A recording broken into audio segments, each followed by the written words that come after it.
नमस्कार, आवाज समाचार में आप सभी का स्वागत है। मैं हूं सीमा। खबरों की शुरुआत करते हैं और सबसे पहले नजर डाल लेते हैं हेडलाइंस पर।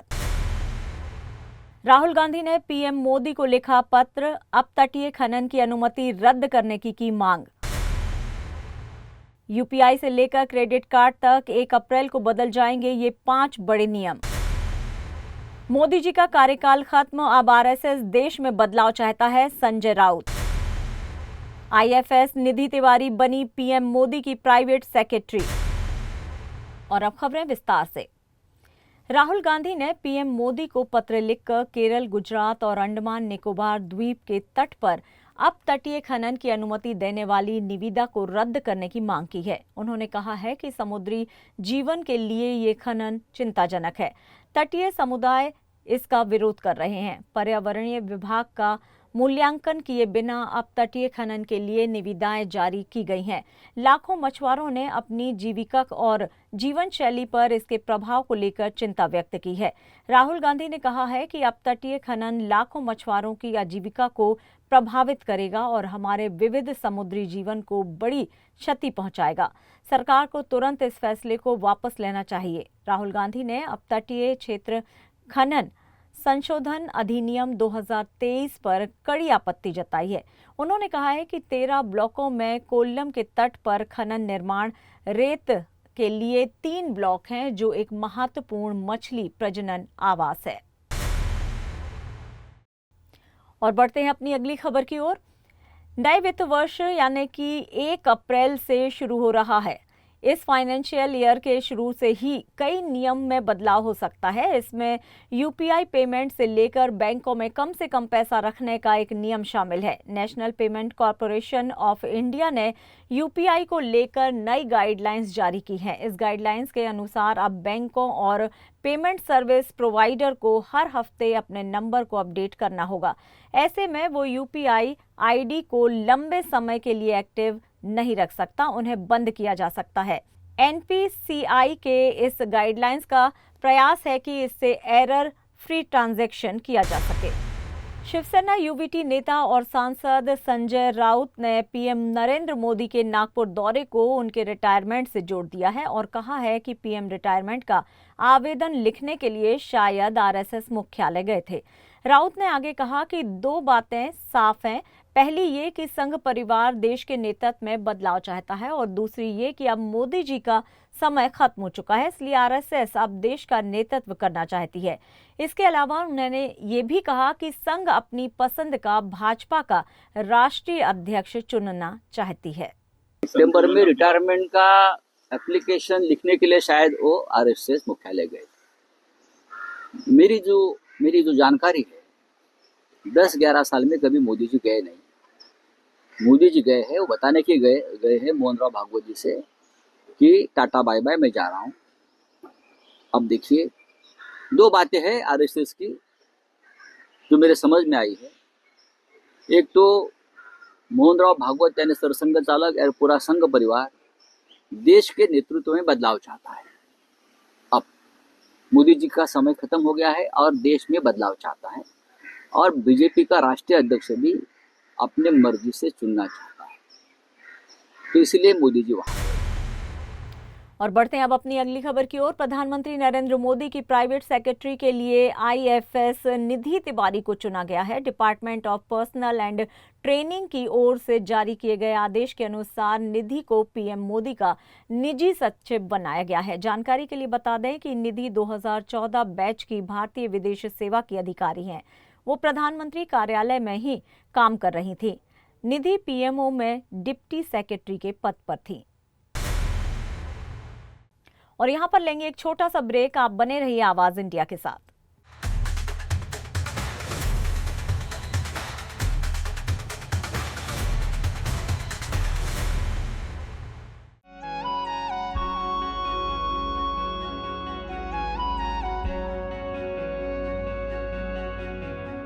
आवाज इंडिया, आवाज इंडिया, आवाज इंडिया,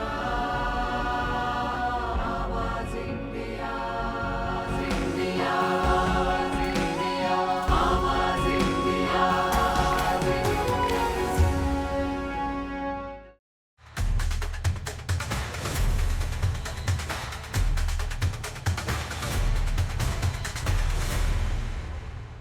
ब्रेक के बाद एक बार फिर से आप सभी का स्वागत है।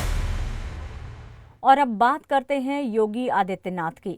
उत्तर प्रदेश के मुख्यमंत्री योगी आदित्यनाथ ने अवैध बूचड़खानों को बंद करने और धार्मिक स्थलों के 500 मीटर के दायरे में मीट मछली की बिक्री पर प्रतिबंध लगाने का आदेश दिया है। नवरात्रि में सभी मीट की दुकानें बंद रहेंगी। उत्तर प्रदेश के मुख्यमंत्री योगी आदित्यनाथ ने फरमान जारी किया है कि नवरात्रि के पूरी अवधि में मंदिरों एवं देवालयों के 500 मीटर के दायरे में मांस मछली आदि की सभी दुकानों का संचालन पर प्रतिबंध रहेगा। इस निर्धारित परिधि के बाहर दुकानों का संचालन केवल लाइसेंस की शर्तों के अनुसार ही किया जा सकेगा। खुले में किसी भी प्रकार से बिक्री करना पूर्णतः वर्जित होगा।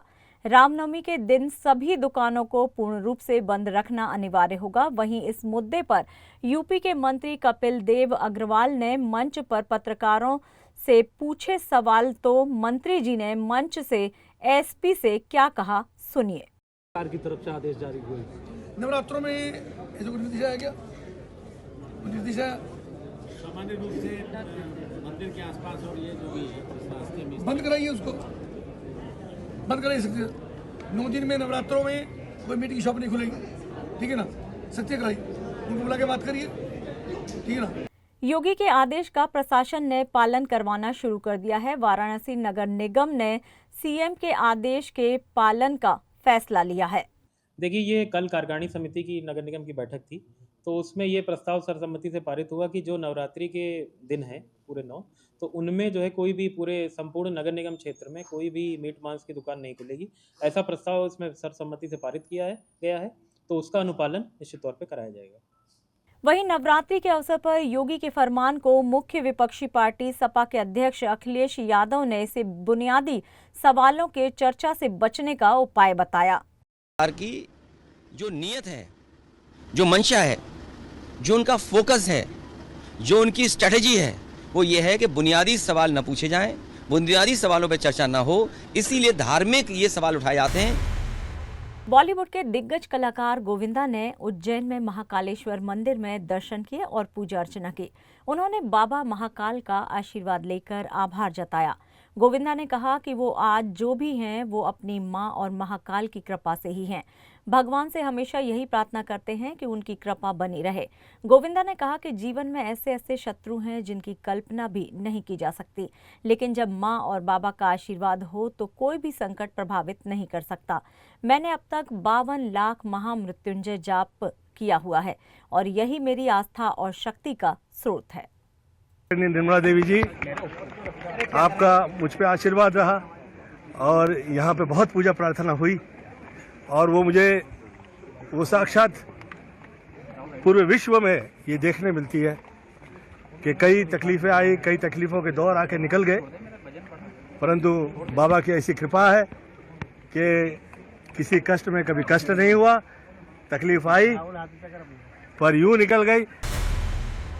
आज देश भर में ईद के त्योहार को बड़े ही भाईचारगी के साथ मनाया जा रहा है। मस्जिदों में सुबह से ही नमाज पढ़ने वालों की भीड़ उमड़ी। नमाज के बाद लोगों ने गले मिलकर एक दूसरे को ईद की बधाई दी। बाजारों में मिठाइयों और सिवैयों की खूब बिक्री हो रही है। सरकार ने सुरक्षा के पुख्ता इंतजाम किए हैं ताकि त्योहार शांति से मनाया जा सके।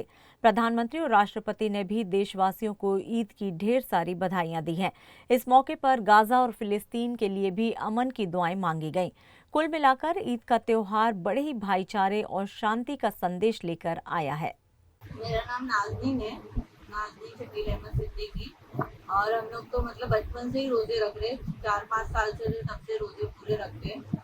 और ईद का त्योहार तो आप देख रहे हैं मेरे घर पे सब, मतलब हम लोग ये नहीं देखते, भेदभाव नहीं करते हिंदू मुस्लिम ये वो।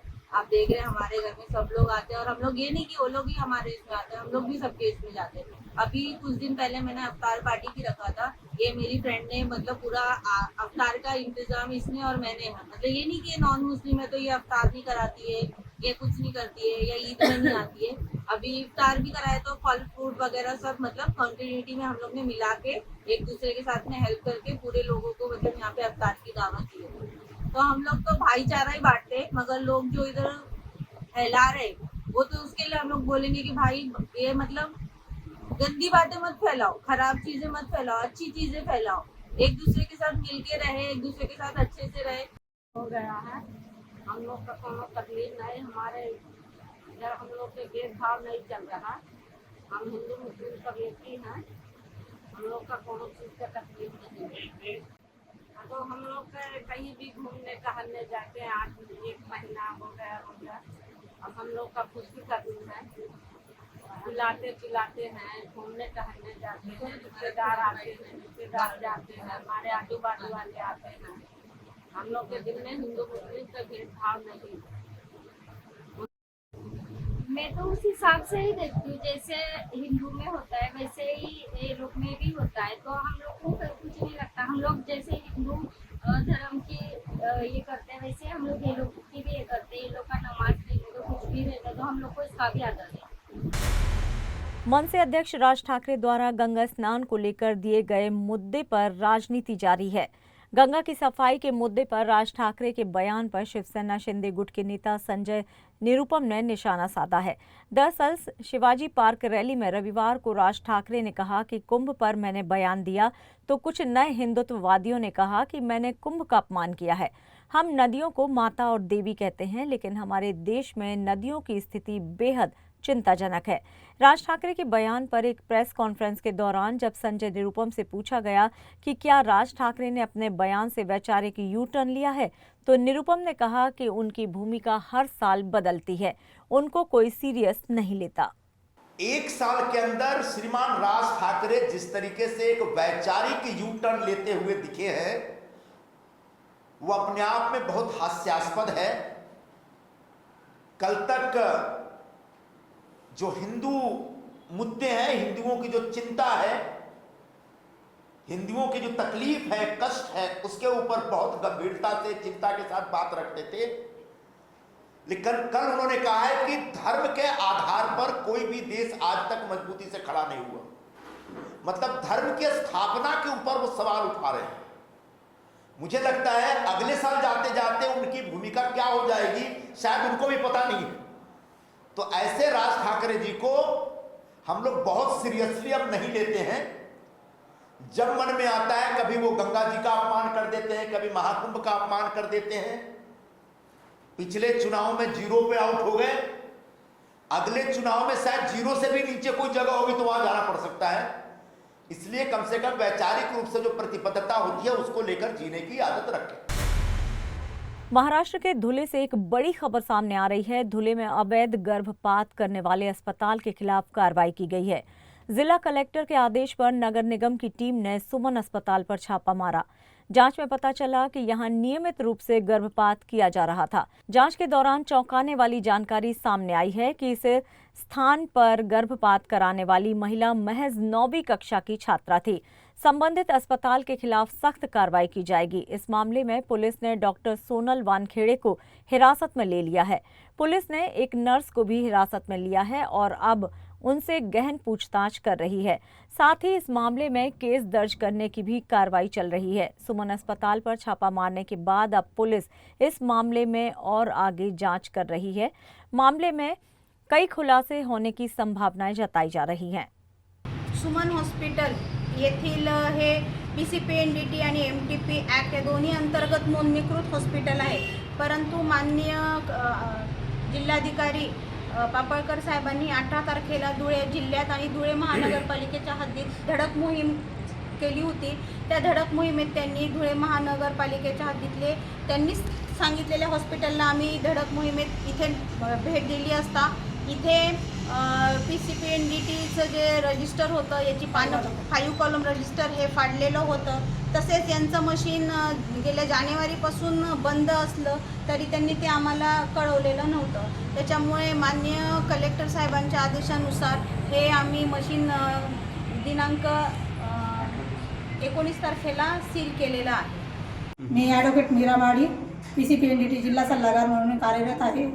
तर आपण जिल्हाधिकारी यांच्या आदेशान्वये दिनांक 18 मार्च रोजी एक धडक मोहीम राबवली होती। त्या धडक मोहिमेच्या अनुषंगाने इथं आपल्याला PCPNDT कायद्याअंतर्गत SD होतं, म्हणजे मुलींचा गर्भ असला तर गर्भपात करून देतात अशी एक टोल फ्रीला तक्रार प्राप्त झालेली आहे। त्या तक्रारीच्या अनुषंगाने आज आम्ही इथं तपासणी करण्यासाठी आलो, पण आम्हाला इथं 2 महिला सापडल्या एक आमची स्टिंग ऑपरेशनची महिला होती आणि एक दुसरी होती, तर त्या महिलेचं त्यांनी MTP केलेलं आहे.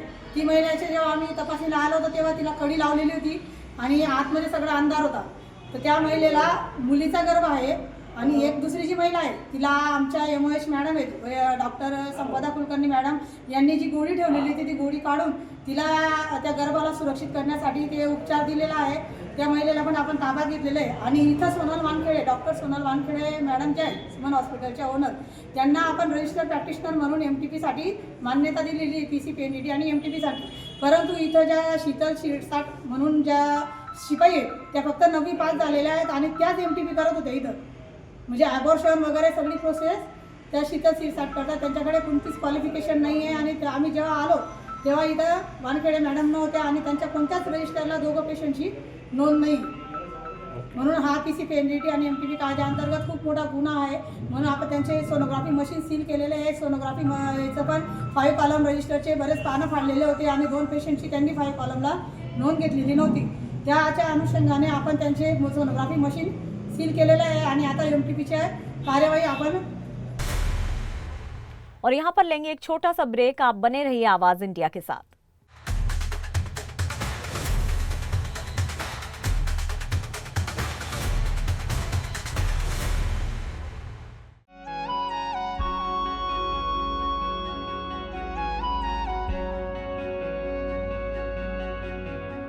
आवाज इंडिया, आवाज इंडिया, आवाज इंडिया, आवाज इंडिया, इंडिया, आवाज इंडिया, आवाज इंडिया,